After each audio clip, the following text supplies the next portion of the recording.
Well, again, welcome to everyone, and I appreciate your participation in this webinar on cultural competency, specifically on dealing with older cultures. Our presenter today is Judson Reid from Cornell University Extension, and I will be introducing him in just a moment. My name is Paul Jones.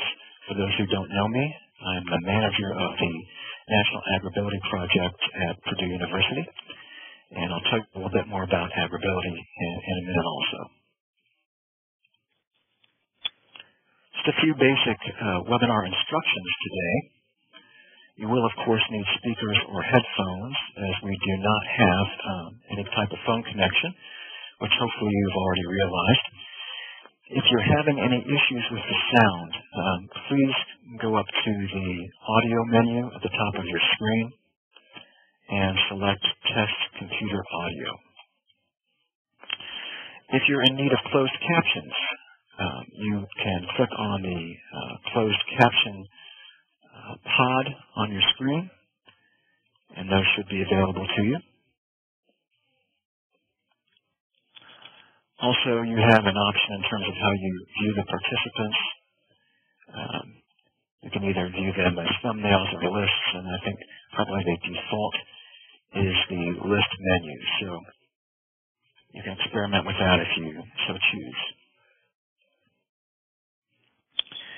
If you have any comments that you would like to make during the webinar, then please activate the chat icon, which is at the top right of your screen. It should change colors, and I believe it should turn to a blue, enabling that chat option at the bottom.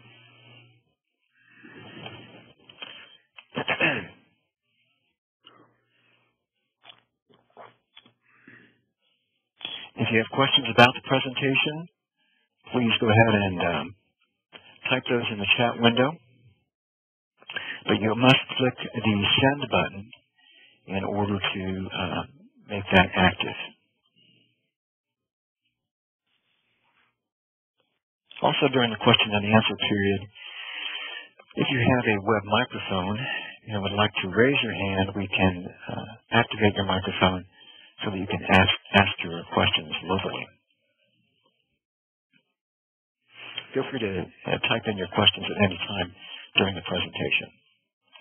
At the end of the webinar, prior to our question and answer period, we will be giving you 4 quick survey questions just to get your feedback on the session today and elicit any comments that you would have for us for improvement in the future.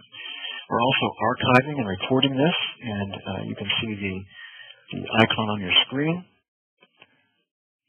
on the AgrAbility website.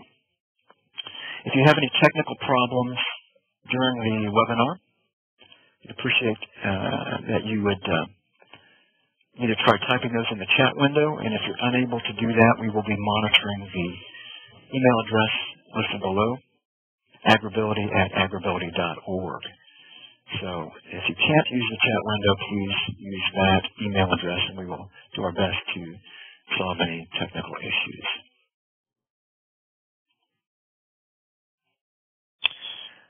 A few possible issues that we have run into in the past.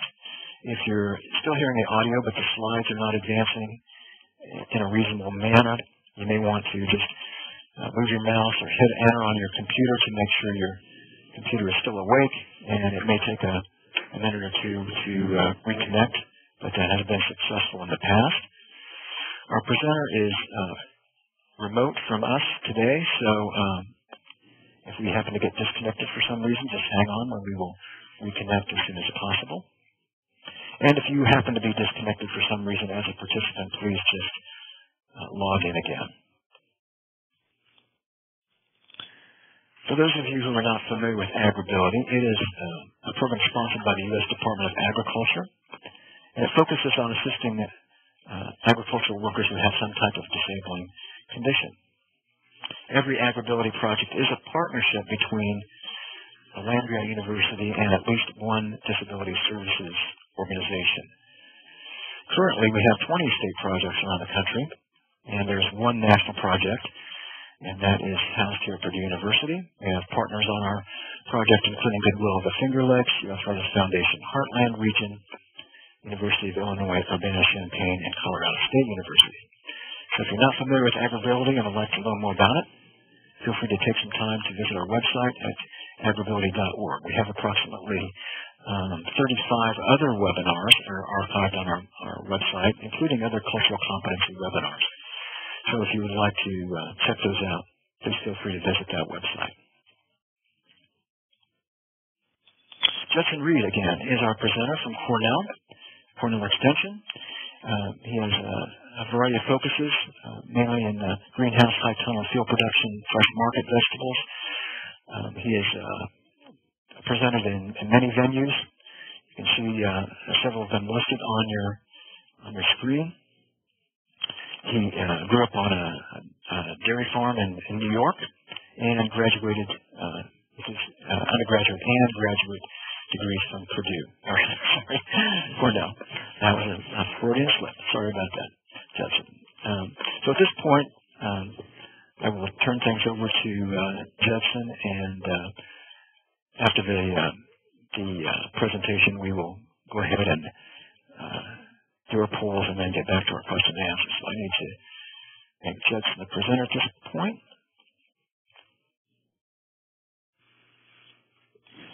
And I think there we go. I am now the presenter. Well, thank you, Paul. And indeed, I did graduate from Cornell, but I have a lot of respect for Purdue as well. Just a quick check. Can I get a thumbs up or some kind of indication that my volume is okay? You are fine. Your camera's a little tight. We only see part of your face, but there we go. That's good. Okay. Thank you. No problem.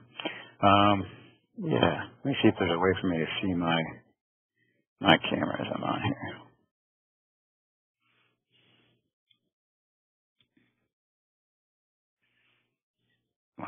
Okay. So again, thanks to Paul. I was one of probably a lot of people who didn't know much about AgrAbility. So I want to get that out there right at the beginning of this presentation. Not only did I not know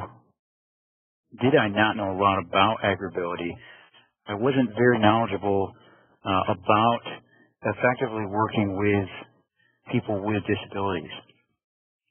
So thanks to a couple of very helpful people here in New York, Teresa McKeel and Joe Beth,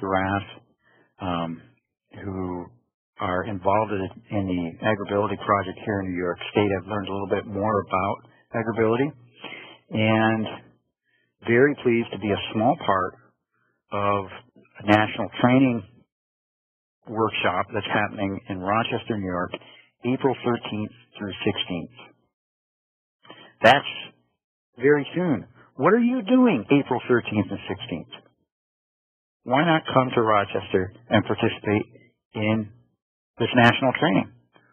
Why not come and be on one of the wonderful tours that Teresa and Joe Bess have put together? One of those tours is coming out to my neck of the woods. We'd be happy to have you. Unfortunately, I think that tour is sold out. But please consider attending this national training for AgrAbility. After I was contacted by the Goodwill of the Finger Lakes to be involved in this AgrAbility training, I learned more about what AgrAbility does. And it really resonated with me because what I see AgrAbility doing is really emphasizing the dignity of every individual and providing them the opportunities to realize the lifestyle and vocation that they want to realize. And for me, that's a very affirming set of values that I can't endorse enough. So thank you for having me here today.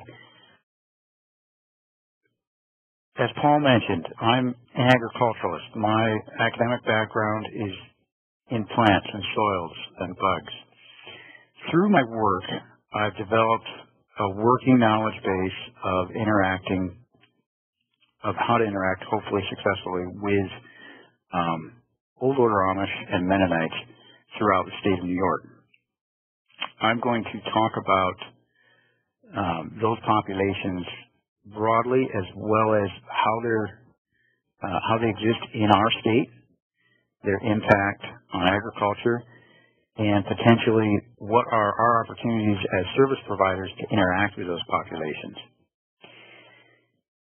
I looked at the registration list for this, and I recognize that there's also a tremendous amount of expertise on the other end of this computer right now, all of the people who are listening to me. Many of you are highly qualified also to give this presentation. So I don't want to pass myself as the authority on how to do this, and I don't want to pass myself as a cultural authority on this subject matter either, but I was honored to give this presentation today. So here I am. The title is Plain Sex in New York State, and there's nothing wrong with that terminology. I know sect might sound in some ways pejorative. It's not when it's used properly. So plain sect is an appropriate term to use when describing these groups. Just be sure that you do pronounce the CT.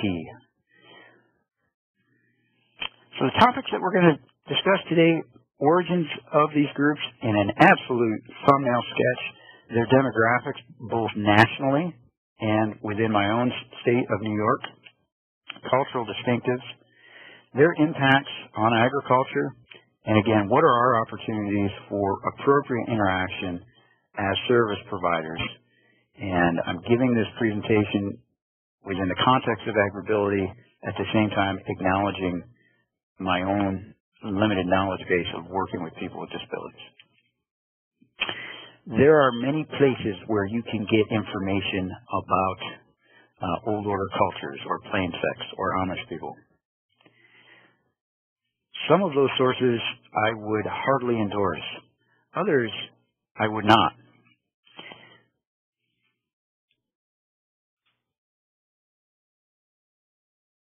For the record, I've never seen this show or read this book. Here are two books which I have read and do endorse. Was honored to be a manuscript reviewer for the one on my right by Crable and Hurd in 2006. That's a synopsis of Horse and Buggy Mennonites. On the left, I have a cover shot of a book written by Karen Johnson Weiner from the northern part of New York State. These are just a few of the many outstanding academics where you can get sound information on these groups. And I would encourage people to seek out these and other respected academics if they want to learn more about this subject.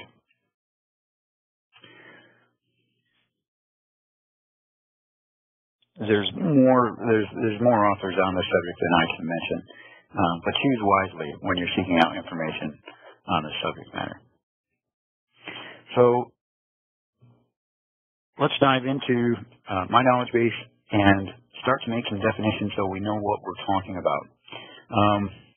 First off, I have to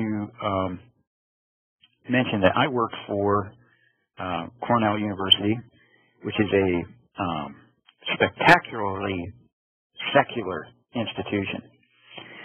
So, in keeping with that, please bear in mind that anything I give to you today in terms of information or background or motivations will often contain religious references.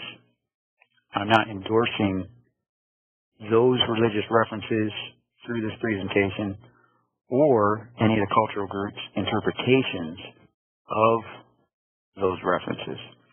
What I will try to do is provide some background for the cultures that we're discussing. So, no endorsement is implied or intended. However, we are going to be talking about religion. In the 1500s, there was a reformation of the Catholic Church, and that was the beginning of Protestantism.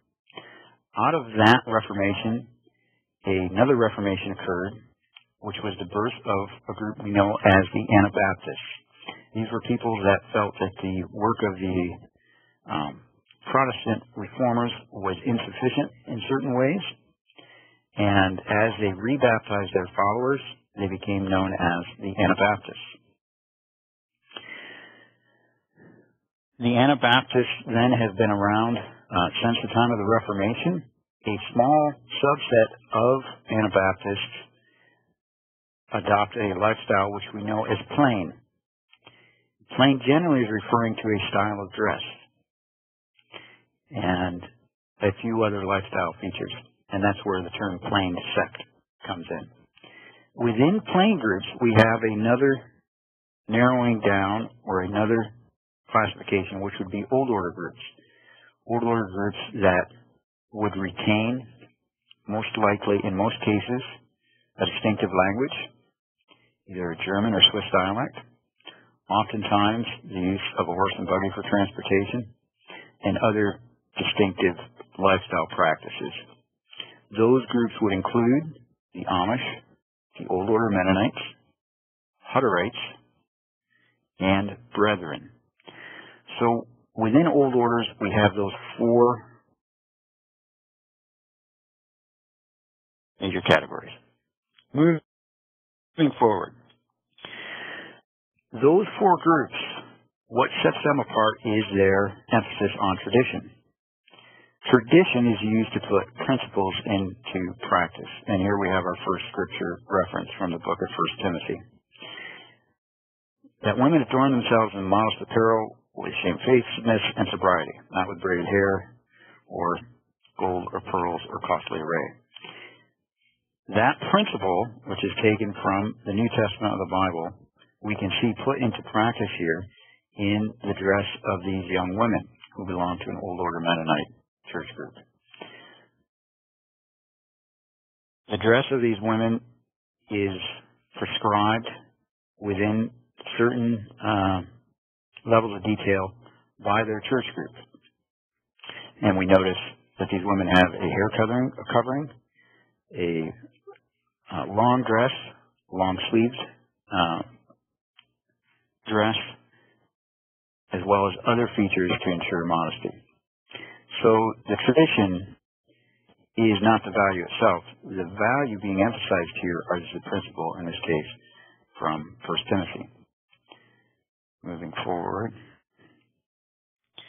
we have more scriptural references that are the background behind the lifestyle that we see among these groups. Come out ye from among them and be ye separate, from 2 Corinthians chapter 6. So this concept of being separate from the rest of the world or from non-believers helps us explain or begin to understand why these groups would practice what we call a nonconformist dress. And the nonconformity then is to worldly fashions. Moving on, that scriptural reference brings us to a rejection of certain technologies. For example, the automobile, or the cell phone, or personal computer. It would reject certain lifestyles. So a traditional family life would be supported by this and other points within Scripture. Generally, this will also support an avoidance of political activities.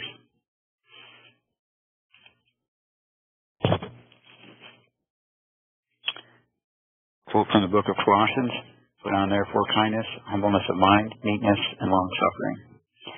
These are buggies from a horse and buggy Mennonite wedding.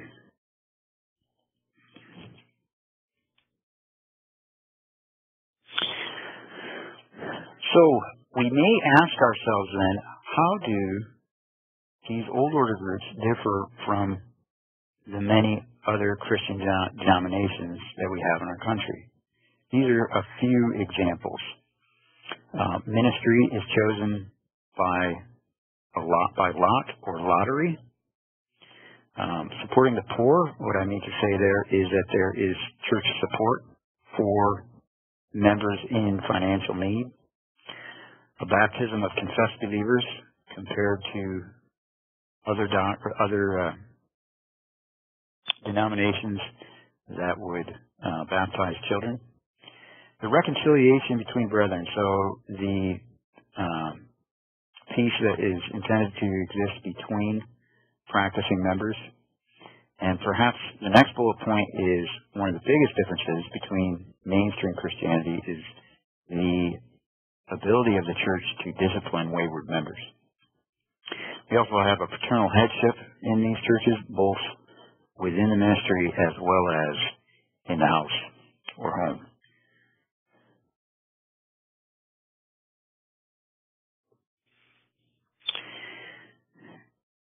Here I share a quote from John 17 that is probably the key piece of Scripture for understanding why these groups do some of the things they do. We are in the world, but not of the world.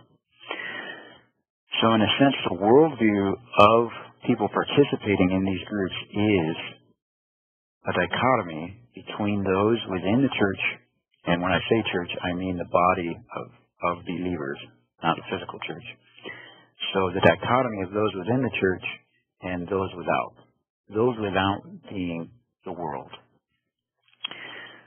So although these groups operate economically, socially within modern day society, pieces of scripture such as this support their belief that they exist separately from that.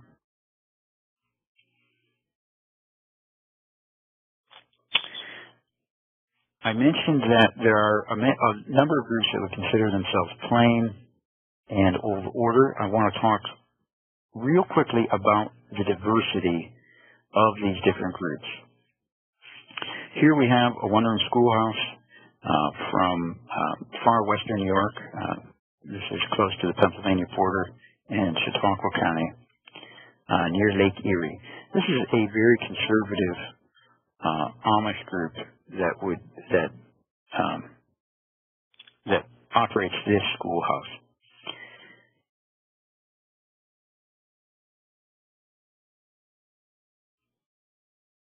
I guess my point here is one on education. As service providers going forward with working with this group, we need to acknowledge that education is generally ending, formal education, at 8th grade. So particularly if we're working in a science context, which is what I do in terms of educating people on plant nutrients or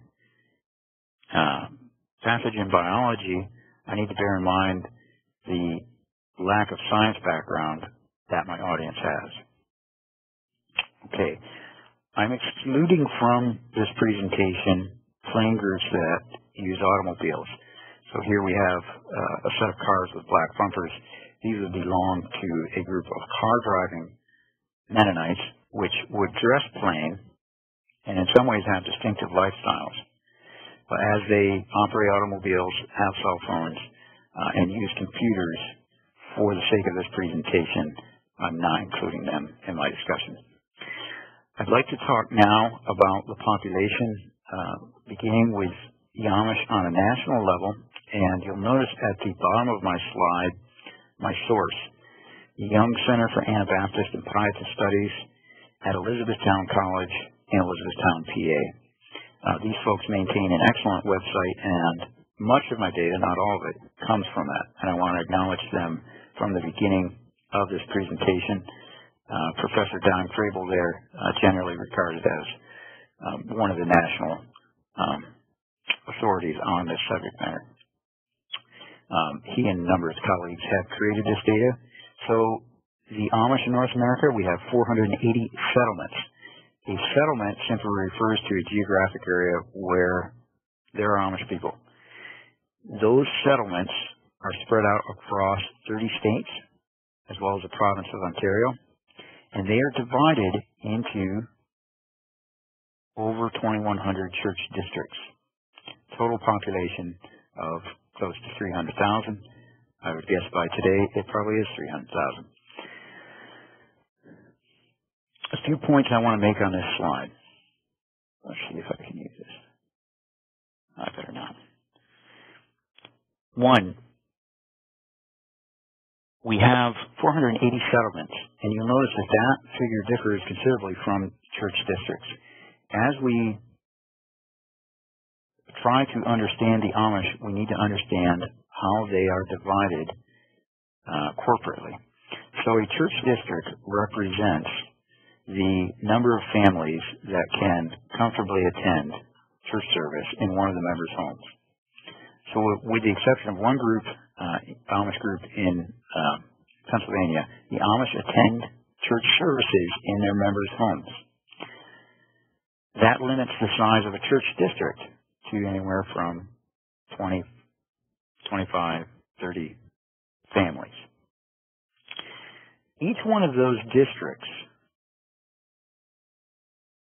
is somewhat autonomous in their ability to decide how their members are going to practice their faith. So you may have differences in church regulations among all of those different districts. I realize that may be confusing. If people have questions, we can go into that further at the end. But the point here is that there are many, many different ways to be Amish. In fact, there are over 2,100 ways to be Amish if we begin to understand how the church is regulated on a local level. I'd also like to point out that in the mid-20th century, these groups were predicted to either die out or become assimilated into mainstream society. The population continuing to grow, that's absolutely not the case. And I looked at the registration list for this meeting, and I know there's a number of colleges in other states that will certainly affirm that. Now, moving on to New York, my home state, we have 50 settlements, which are divided into 122 church districts, and a total population of probably close today 17,000. So what does this mean for people like me?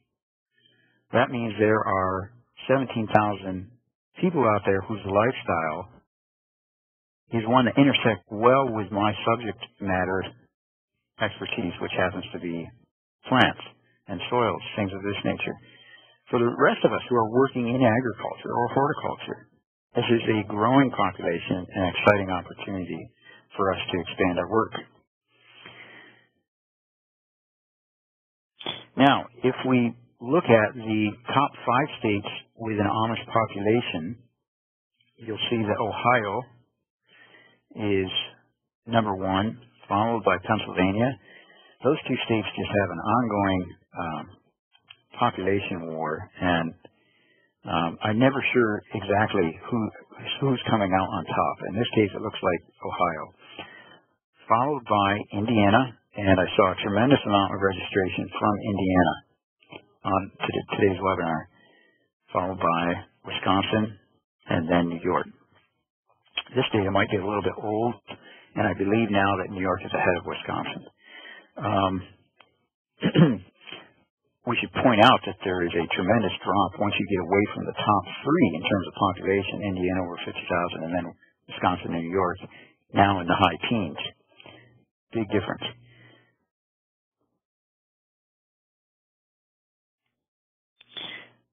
Now, if we look at the largest 12 settlements, we see a very different set of information. So, of course, Lancaster, PA, Holmes County, Ohio, LaGrange, Elkhart, Indiana, Jogger County, Ohio, Adams County, Indiana. The population in those settlements, so those geographic areas with a multitude of districts, is at times higher than many states' entire population. And you'll notice that although New York and Wisconsin were in the top 5 for total population, we do not rank in the top 12 in terms of settlement size. So what does that mean? That means that our Amish population, although very high, is spread out among many small settlements. I'm going to move through that onto this slide, again from the Young Center, that shows Amish population change ranked by population size in 2008 to 2013. And if you look at Ohio, Indiana, those top three states, you'll see either loss or very low growth, particularly considering the population they're starting with. Wisconsin, Michigan, also very moderate growth. Actually, it looks like Wisconsin lost. And then we go to New York, which has almost 70% change in settlements, 6% change in districts, and our population, all the way over to the right, you'll see, has grown by almost 60%.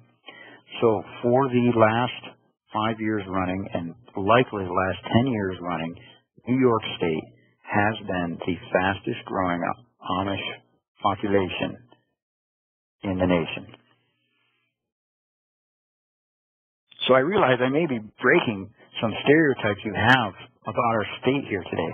That makes me happy. I love to break stereotypes about New York State. Speaking of New York State, here's a picture of most of the state, and each one of the circles on this map represent an Old Order settlement. Now, this map does not entirely represent density, but it comes close to representing density. And you'll notice that the state, I had to cut off New York State. Just below, you'll see the city of Kingston there, which I have to apologize because that means I had to leave out the infamous White Plains Amish from this map. But the rest of the state you can still see. And here we have a group all the way out to the east on the border with Vermont. I would like to claim that that's the easternmost Amish, but I know I have some colleagues on this webinar from Maine who also have a few of their own settlements down east, as it were. If we look at this map, in addition to looking at the spatial distribution of Old Order groups in New York State, we also can see where is there viable farmland in New York State.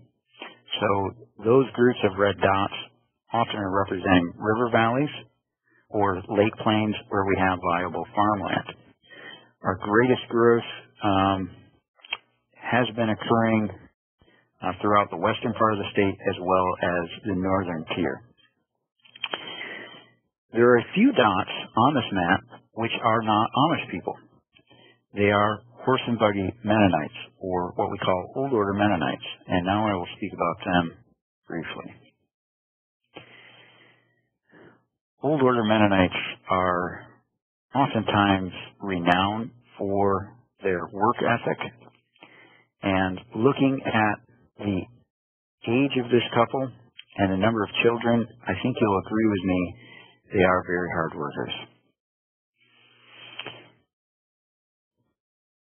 I want to talk the Old Order Mennonites separately from the Amish. They have several commonalities. They use a horse and buggy for the primary transportation. They speak a dialect which is known as Pennsylvania Dutch or Pennsylvania German. Plain dress and restrictive church standards on technology. The largest of these groups is called the Groffdale Conference of Joe Wenger Mennonites, and they represent about 20,000 people in 9 states. So that figure of 20,000 is also probably a couple years old. In general, what I try to tell people is to think about the horse and buggy population is somewhere around 300,000 people. Probably about 10% of that is Mennonites, Old Order Mennonites. In New York, our Old Order Mennonites were established in 1974 from Lancaster, Pennsylvania. We've seen a 3,000% growth since 1976. We have 600 households, 32 parochial schoolhouses, And this has made us the largest horse and buggy Mennonite community outside of Lancaster, PA, and in all likelihood, the fastest settlement to ever reach this size anywhere with a horse and buggy population. Moving forward. I'd like to talk a little bit about agricultural practices. Farm tractors were originally built to be used on steel wheels. What you see in this image is a steam-powered tractor on steel. You'll also notice the size of this tractor. This was impractical for the average farmer. So in the 1930s, tractors were, actually before the 1930s, tractors became available to small-scale farmers, such as we have in the Northeast. Here we have a John Deere A on steel, which was the original intention of this tractor. The horse and buggy Mennonites, known as Grafdale Compass Mennonites, chose not to adopt rubber tires on tractors once they were introduced in the 1930s. And that has been a church regulation since that time. Today we see the continued use of the tractor in agricultural production with steel wheels. And this is a cultural distinctive of this group. And in this image you see a Japanese-built tractor that was built for use in rice farming in the 21st century, and it is on steel, in this case being used to transplant onions onto plastic mulch beds with drip irrigation. The distinctive use of the steel wheel has in part allowed this group to succeed agriculturally like no other group. In this setting, we see a 15-year-old Old Order Mennonite young woman operating a tractor to transport product to a produce auction. So now this group has, by selectively adopting technology, allowed themselves to succeed in an industry that is very challenging for a couple of reasons. One, the tractor allows them to farm larger acreage efficiently. And then number two, it allows them to transport it on the road.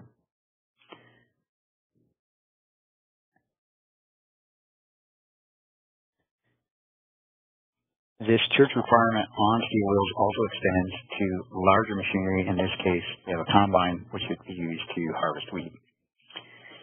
In the end, the steel wheel is a very challenging subject for many people like ourselves, outsiders. This makes no sense to so many people. And I've come to peace with knowing that for many people, I will never help them understand it. But I hope I can help you understand today. The concept behind a steel wheel is to support the use of a horse and buggy. So in this image, you see a farm tractor on steel and a number of horse and buggies from the same church group immediately behind it. And by keeping the tractor off of a pneumatic tire, we want to emphasize that the horse and buggy is the primary means of transportation on the road, not a tractor or an automobile. Now, it may be confusing to some people that Amish also use steel wheel tractors. This is a photo from Lancaster County of a tractor being used to transport onions. These onion bins are far too heavy to be lifted manually, and a tractor is a very helpful piece of machinery in that case on an Amish farm in Lancaster, PA. Moving forward. Now that does not apply to all Amish groups. There are many Amish groups that would never permit a steel-wheeled tractor. There are Mennonite groups that would also prohibit a steel-wheeled tractor. In this case, we have some conservative Mennonites from southern Ontario, and you can see they're loading straw that has been bundled onto a wagon by hand behind a team of horses. And what I want to do in the next few slides is take you through these highly discrete groups and compare their use of technology in a very similar setting. The emphasis is to understand that church rules vary considerably between groups. So in our next image, let's see, going back.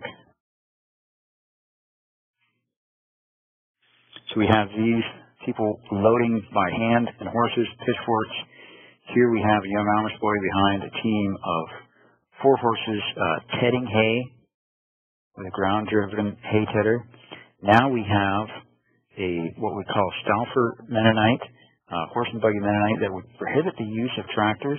And we can see we have a team of mules, and we have a 4-cart, and the farmer is riding in front of a kicker baler that is being powered by a small engine into a steel-racked hay wagon. Next image is of steel-wheeled Mennonite group with a baler. There is no kicker, and they're laying it flat on this hay wagon. So this can all be very confusing. We have Amish groups that allow tractors. We have Mennonite groups that prohibit tractors. We have Amish groups that would only allow horses, and we have Mennonites that farm with horses. And I understand it can be very confusing. I'm sorry to confuse things even more, but the horses that you see in this image are neither Amish nor Mennonite. They're both agnostics.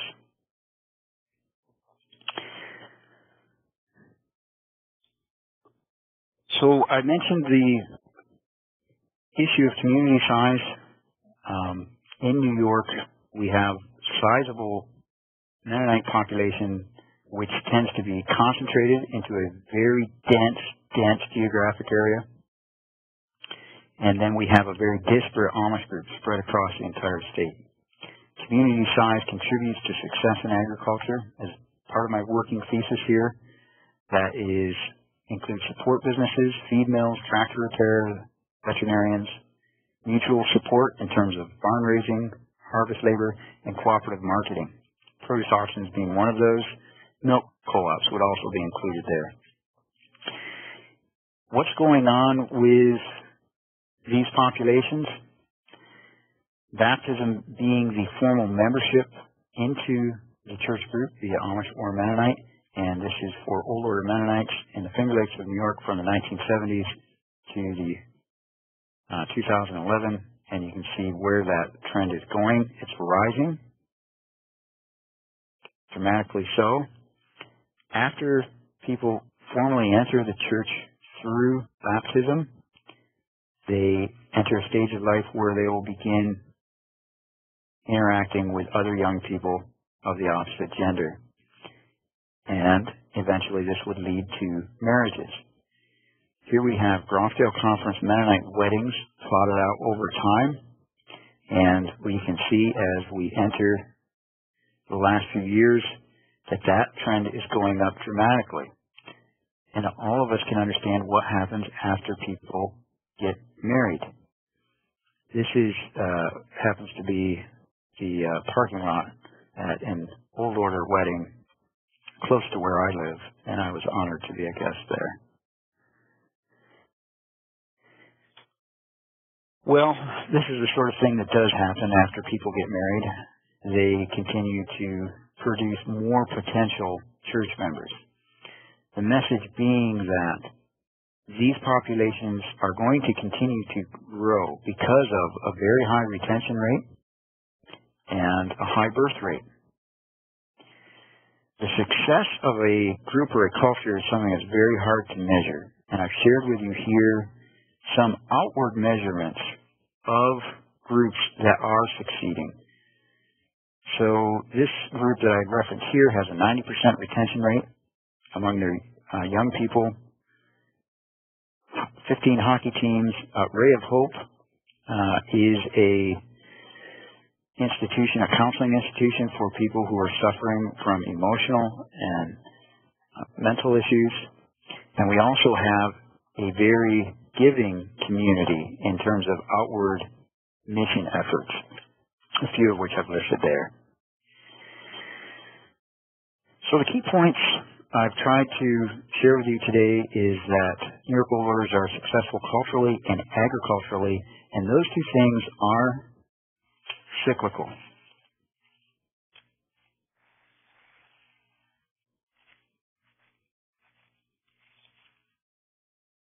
This is a circle. So, as a group succeeds in agriculture, they also are succeeding in realizing their own values, whatever those values may be. Selective adoption and adaptation of technology allows these groups to farm successfully. Family size contributes to farm profit margins. And community size contributes to robust agriculture via labor, services, and cooperative marketing. What are some of the challenges for those of you who are working in AgrAbility efforts or other service-related outreach? First one I'll point out is that mainstream values at times run contrary to old order traditions. And I list a couple of them there. I actually borrowed those points. I gave a very similar talk to a group of students who were becoming social workers. And they wanted to know what were the challenges they were going to face as social workers. And trust me, there are opportunities for social work among these groups. Those are a couple of them. Mainstream values at times do run very contrary to old order traditions. Since these groups are based on the premise of separation from worldly society, that may be a challenging bridge to build. There's probably an enhanced notion of personal privacy and family privacy among these people compared to mainstream society.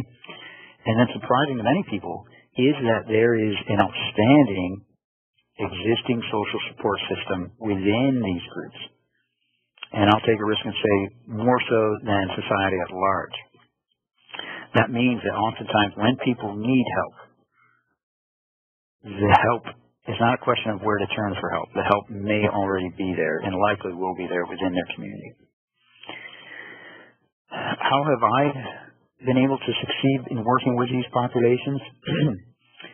As many of you who have succeeded in your own endeavors know, it's about building relationship. And I know there's a lot of you listening to this webinar today that have succeeded in building these relationships. And I want to respect that. I've been able to build these relationships over time. In this image, I'm all the way to the right, and a young man is to my left with his wife. This is Nelson and Ruth.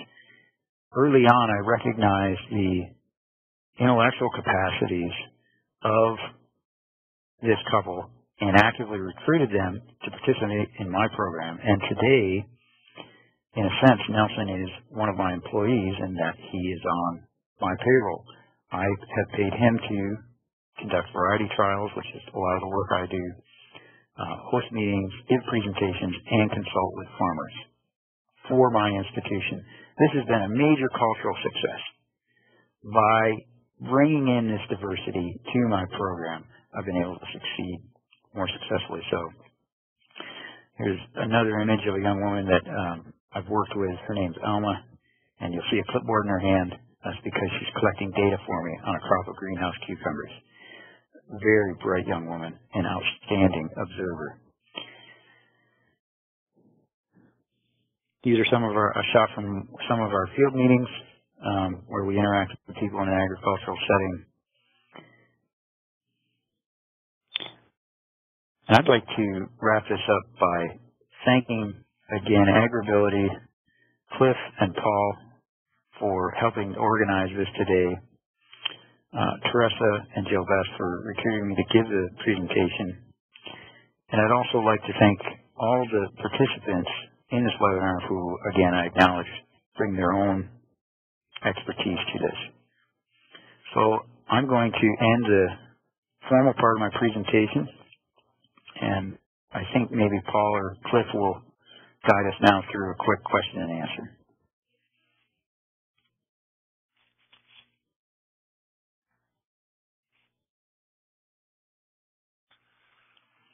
Well, thank you very much, Justin. That was an excellent presentation.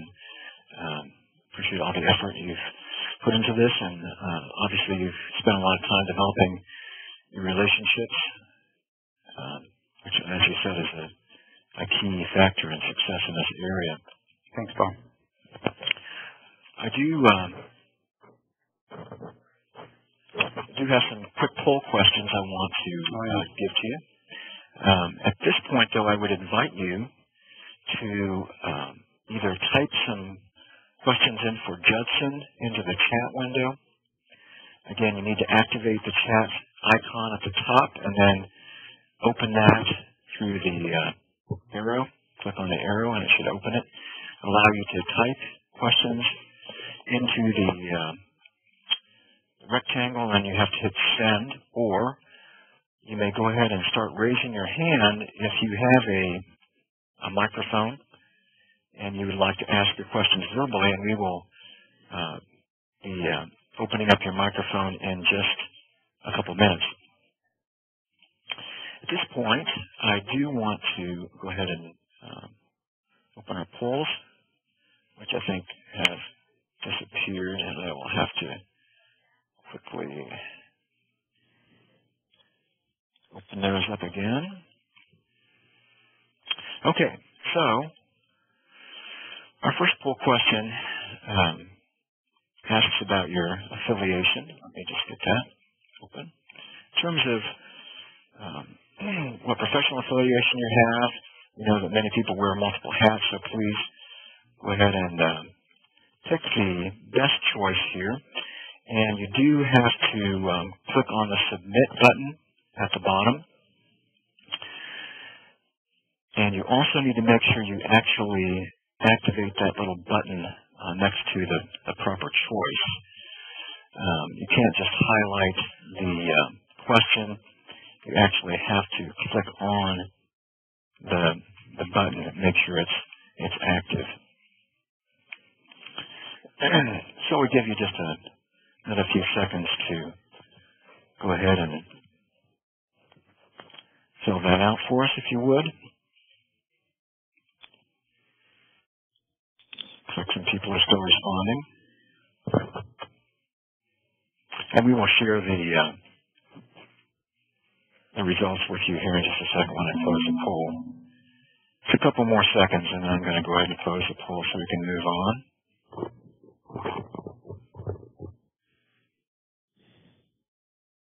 Okay.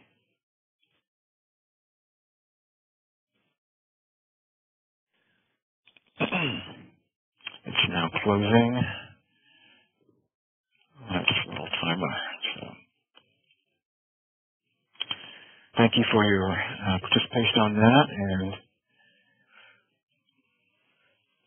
I believe you're able to. Now you should be able to see the results of that poll. Okay, thank you. And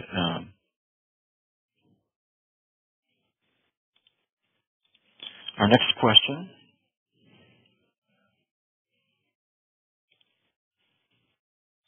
asks about the information that we shared today. If you could tell us if you found the information to be valuable and if it met your expectations, we'd appreciate that. We will have another option at the end. If you have specific comments you'd like to make, there will be another external link you can go to supply any additional information there.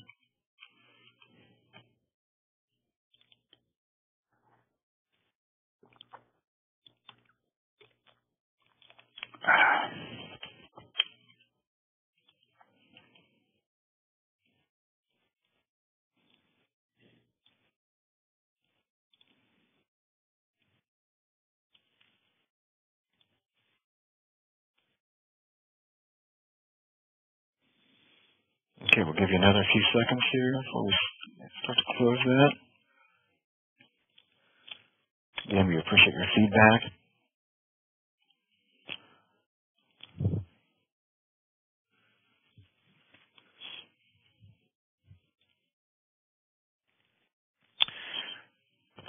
The next question, which I'll open in just a minute, asks about the technology. And this was the first time we'd used this particular software, WebEx.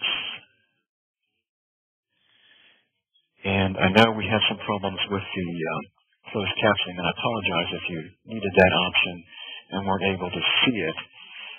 We had hoped that would be broadcast within the webinar interface, but it was not. So we will work on adjusting that in the future. So you can see the results there for that poll question.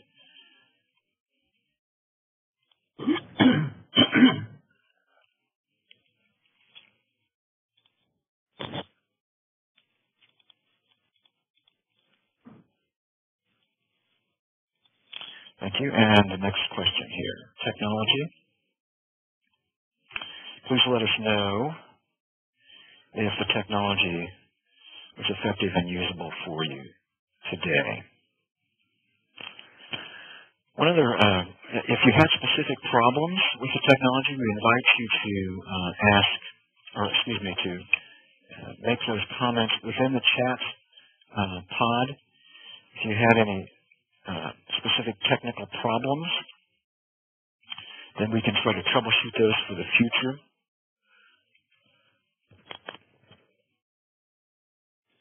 And one other request. I know that some of the people who registered indicated that they were going to have multiple people viewing on a single computer at for example, an extension office.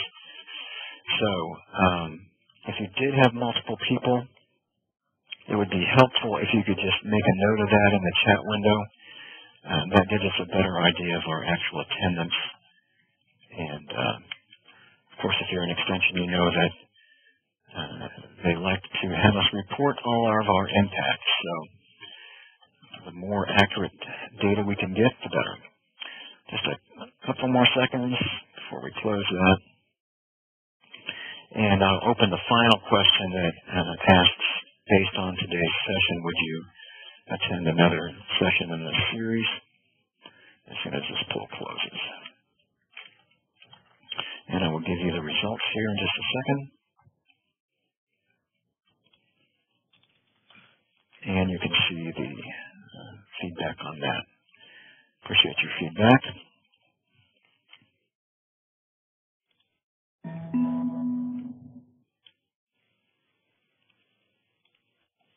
Okay, and our final poll question. Based on today's session, would you attend another session in this series?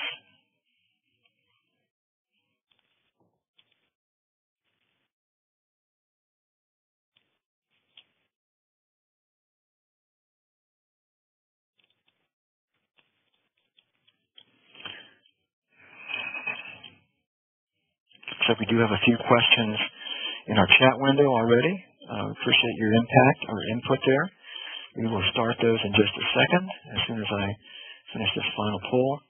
We are at our 1 hour time frame here. We appreciate if you would stick around, and we will be here as long as it takes to answer questions.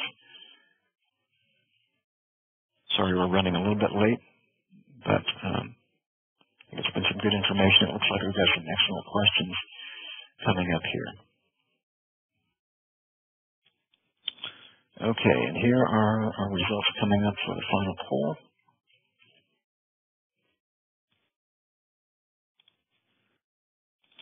And you can see the results there. Okay. I'm going to move on and open up our question and answer as soon as I close those polls. Okay. Now I'm going to turn things back over to Judson and Cliff Raz, our technical specialists, and allow them to go on with our question and answer period. Let me unmute Judson, and I will pass the ball to Clifford so he can answer our questions.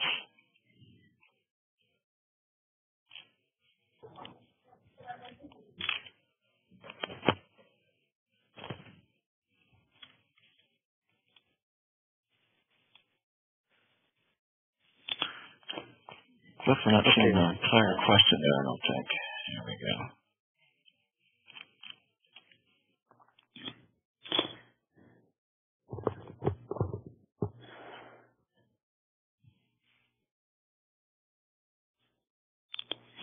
question is, can you hear me okay, Paul? Hear me okay, Paul? We can hear you fine. Thank you. All right. Question is, can or do Old Order Anabaptists adopt children? And the answer is yes, they do. They can and they do. For those of you, excuse me, who've been involved in adoption, you know it's a challenging process to adopt children. But yes, there are families that have adopted children, and many families are also active in foster care for children as well.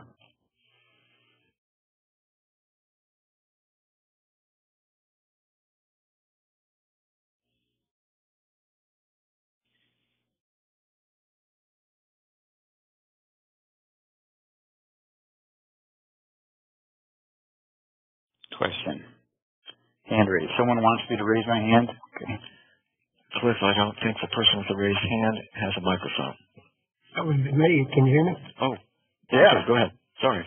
This is Alan Roark with the Mississippi Emergency Management Agency, and we've got a fairly significant Mennonite population here, especially in the eastern side of Mississippi. And during the tornado outbreak back last April, a good number of them came in and did a lot of the demolition, clearing, and debris removal. And then shortly after that, one of our FEMA voluntary agency liaisons was friends with some of the Amish community out of Lancaster, Pennsylvania. Excuse me. So they came down and did a lot of reconstruction. And then they worked along with some of our volunteer agencies. This is a bit away from agriculture, but it's just the cultures coming together, and it didn't matter whether they were Methodist, Presbyterian, they were all working together, and they were very, very easy to work with. Their wives came along and helped with some of the clerical details, as well as doing the other work too. And we were really appreciative of that. Thanks for sharing that, Alan. It is very common for these groups to be involved in particularly disaster relief related to hurricanes and flooding. Alan, I'd also like to thank you for hosting those hurricanes. You can continue to host those down there if you'd like. Yeah, you can come down and join us. Do you want to trade snow for hurricanes? We have that too. You got it all. Thank you, Alan, for sharing that. I would like to, one comment, we had a tornado that hit a little small town called Sugar Lock. It's right on the Alabama line, and one of the Mennonite group, the guy that lives there, and he's part of the disaster recovery team, and he was the first one there, pulled out his chainsaw and it wouldn't start, so he had to borrow one from Samaritan's Purse or one of the other groups. But that's what I mean, they work so closely together, it doesn't matter whether they're what denomination, or it's just all people want to help people, and that's generally the attitude they all have. Thank you, Alan. Mm-hmm.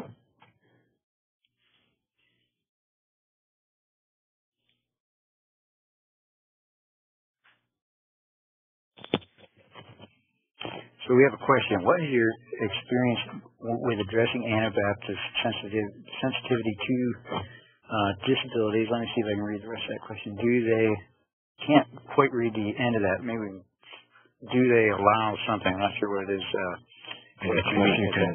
Do they allow disabled family members to come to public events? My question is more regarding mobility.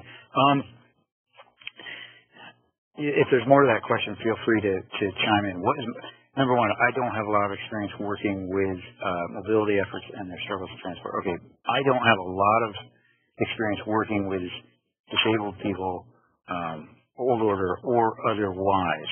My brief experience is, would they allow disabled family members to come to public events? Yes, if that public event was somehow in keeping with their values. There's a lot of mainstream events, for example, a county fair, that would be those groups would be discouraged from attending.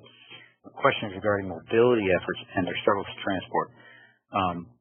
The vast majority of Amish and Mennonites would permit their members to travel in a van driven by a non-Amish person, so that should not be a challenge.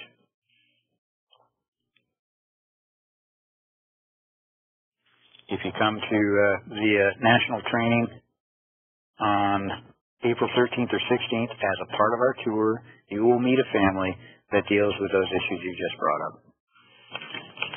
and raised in St. Croix County. Yes, can you hear? Oh, can you hear us? Yeah. No. Oh, you can hear us? Okay, we had a question. We've got a building in the county that needs raising. Do the Amish generally have liability insurance, or are they self-insured?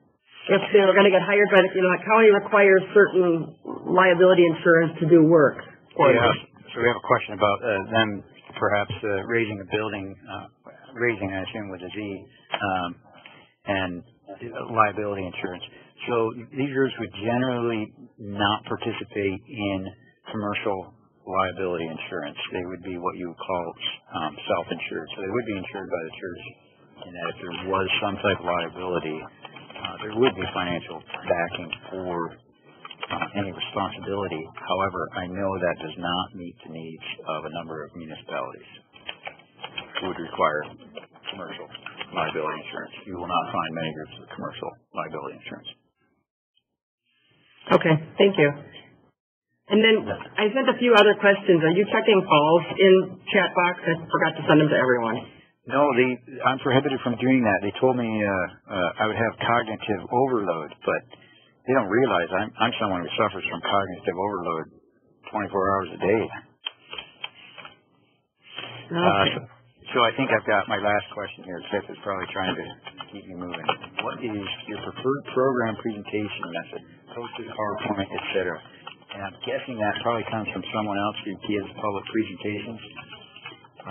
That varies with the group I'm working with. Some groups are okay if we're in a public setting for me to use a PowerPoint and a projector. And other groups, I would not do that. It would be too offensive. Let's say we're meeting in an Amish shop. I would use to make my point. In my career, what I have really come to appreciate is at times divorcing myself from PowerPoint and other forms of technology and trying to connect with a group with my own presentation skills and limited props. Some props. Props are always great when you're making a presentation. But it has challenged me as a public presenter to make my information relevant and interesting to an audience without PowerPoint. And I've really come to like that. Judson, there were a number of chat questions that did come just privately to me, which I'm seeing now. Do you have time for me to read some of those to you? I do have time. I want to respect everyone else's time. I'm not saying if people have to leave, but yes, I do right. have time. If you do need to leave, please feel free to, and this will be recorded. Oh, yeah. Sorry, I put them in the wrong place. That's okay. No problem. I'll go ahead and read those questions for those that can stick around. That would be great. If you're not able to stick around and would like to hear more of those questions later, you should be able to access the recording once we get it processed and put up on the website. So I will go ahead and go into the chat room and pull out those questions for you. Are there differences amongst the groups in terms of taking photographs of them? Yeah, so there are differences among taking photographs. Yes. In general, taking photographs is not a great way to build trust or build relationships. Some groups will, and we should say there's differences among individuals as well. So just as I may personally be uncomfortable with strangers taking my photograph, there may be individuals in these groups that are uncomfortable with that. Aside from any church reason, it's just simply uncomfortable personally for some people. The more conservative groups are going to have a stricter position on photographs being taken. Other groups that would be less conservative would be okay if you're taking impromptu photographs. Let's say you're taking photographs of people at work and the person is not posed for the photos. In other words, there's not a direct drawing of attention to the person. They would be okay with those photos. And then occasionally you will find individuals that are okay with a posed photograph. Best thing to do with a lot of human interactions, regardless of the culture, is ask the other person's comfort level first. Okay. That was another question that was raised here. So, how do Old Order Mennonites and Old Order Amish respond to hearing aids? Are they allowed to wear them?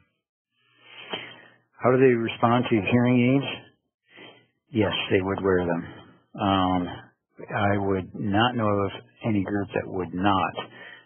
Hearing aids, as I understand, are generally battery powered, and battery use among these groups is prolific, since it represents often a non-electric source of energy.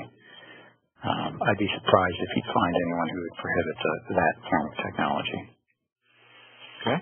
They might not like the price on them, but that applies to a lot of people. Mm-hmm. Why are rubber tires on hay baler okay, but only steel wheels on tractor and wagon? Okay. Now, that question would apply only to certain groups, because a lot of Amish groups would actually have steel on the implement as well, whether it's a wagon or a plastic layer or any other piece of equipment. So the groups that do allow rubber tires on a piece of equipment is because the equipment itself is not self-propelled. So in that specific case, the church regulation is any piece of machinery which, one, can be ridden upon, number two, is self-propelled, must be on steel.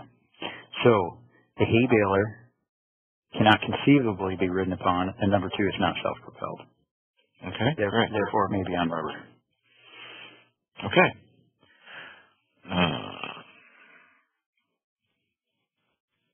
Let's see.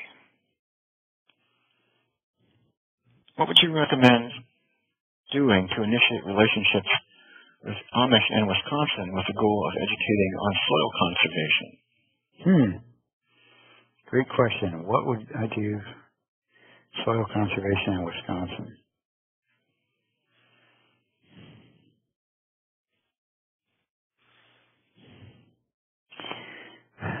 I'm afraid I don't have a fantastic answer for you there. I think what it sounds like is you have a program that you need to get out there.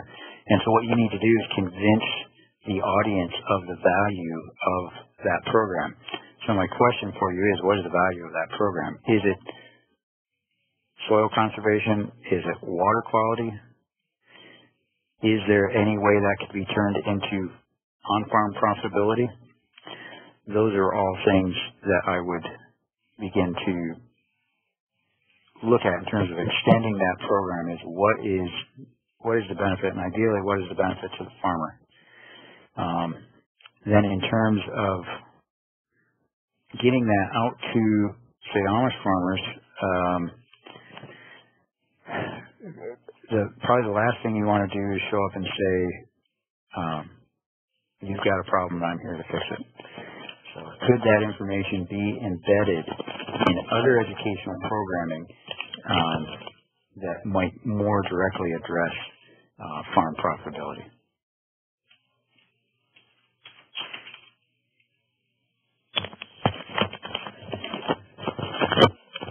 Okay, are you there?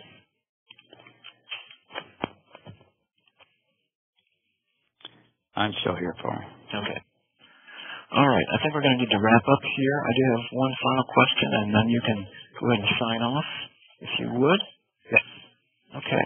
Last question was involving how important is it to get the approval of bishops and when you're establishing these relationships?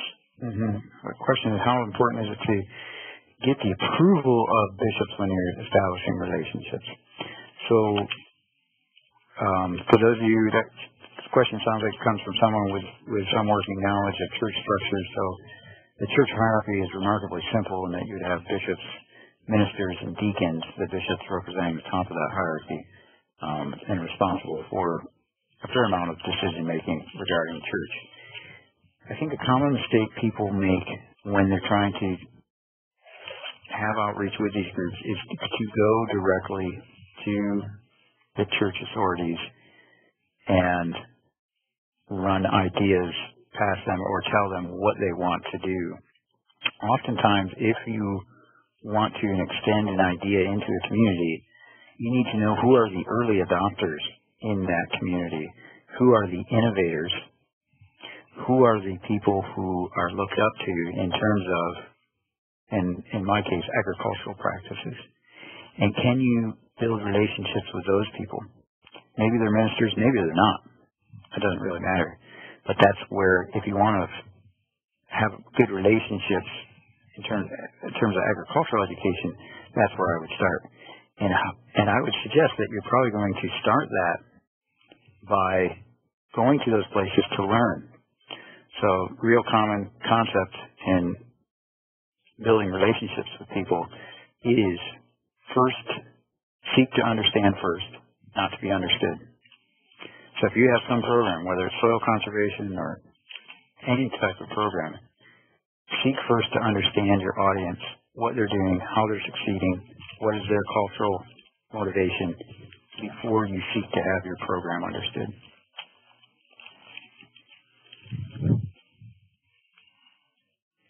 Okay, thanks very much, Justin, and thanks everyone for participating. Thanks, Paul. Okay, we will get this archived and put up as quickly as we can, and if there are any other questions we didn't answer, we will go ahead and try to get those answers posted on the website too. So hope you'll join us again, and have a good day. Thanks, all. Bye.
Now I can't get to my movement. Well, which one came first?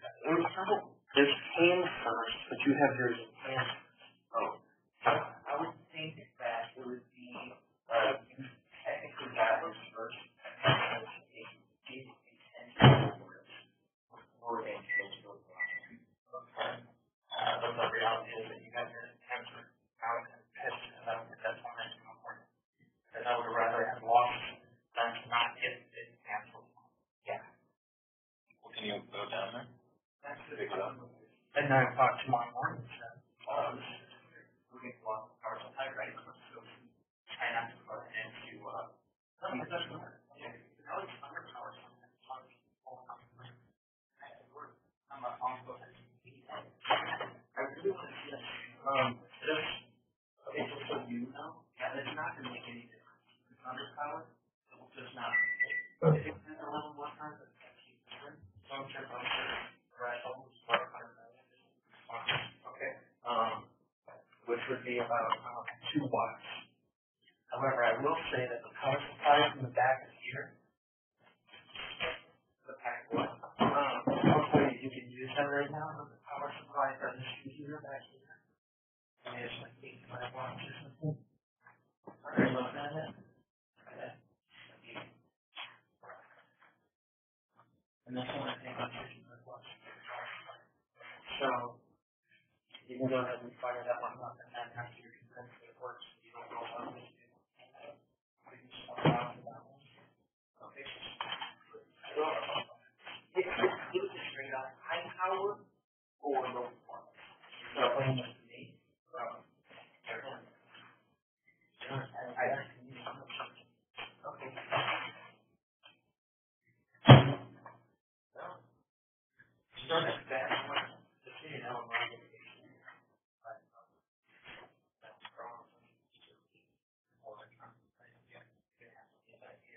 Yeah, I have no problem with that.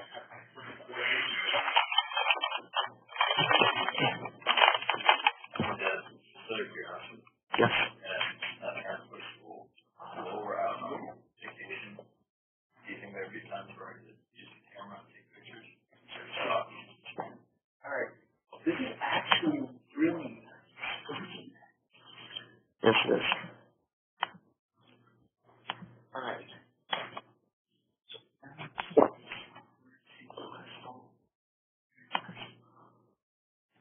Should we get on that later, or is it okay if I get on that?